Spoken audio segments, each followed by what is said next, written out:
In the busy streets of Manchester, UK, lived a 16-year-old girl named Aria. She wasn't extraordinary in the traditional sense. No awards, no medals, no rich background.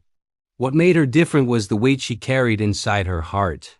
Her mother, once a vibrant and strong woman, had fallen seriously ill.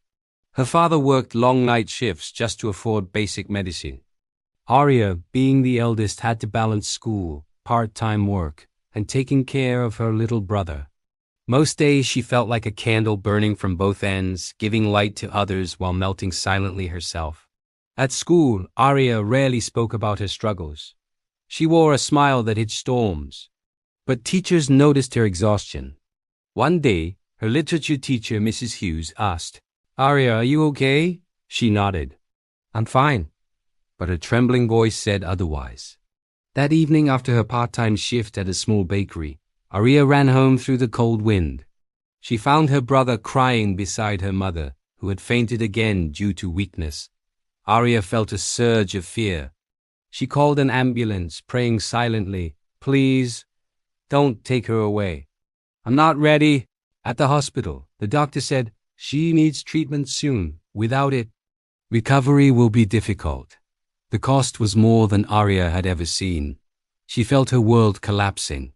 For the first time, she broke down crying alone in the hospital bathroom. Why is life so unfair? Why us? But sometimes pain awakens power. Aria wiped her tears and made a decision. She wouldn't wait for life to change. She would change it herself. The next day, she went to her teacher and asked if the school had any scholarships.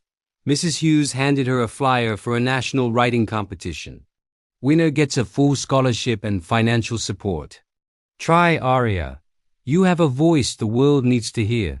Aria doubted herself, yet something inside whispered, "Do it. You have nothing left to lose."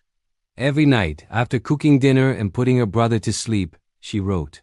She wrote about her mother's strength, her father's sacrifices, and the invisible battles people fight. She poured her soul onto every page. Her story wasn't perfect, but it was real. And sometimes real is what touches hearts. Weeks later, she received an email. "Congratulations, Aria.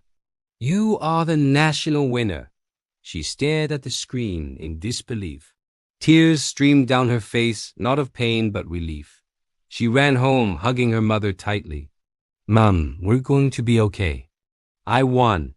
The scholarship paid for her education and helped cover her mother's treatment. Slowly, her mother recovered. Her father took fewer night shifts.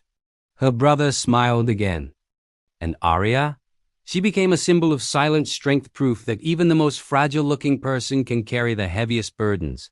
Years later, Aria became a published author. Her first book was dedicated to her mother, entitled "The Girl Who Refused to Break." During an interview, the host asked, "What made you keep going?" Aria smiled softly.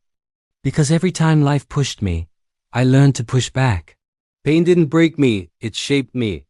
Today, thousands of young people across the USA and UK read her story for strength. And Aria reminds them all, you don't need perfect circumstances to rise. You just need courage that refuses to give up.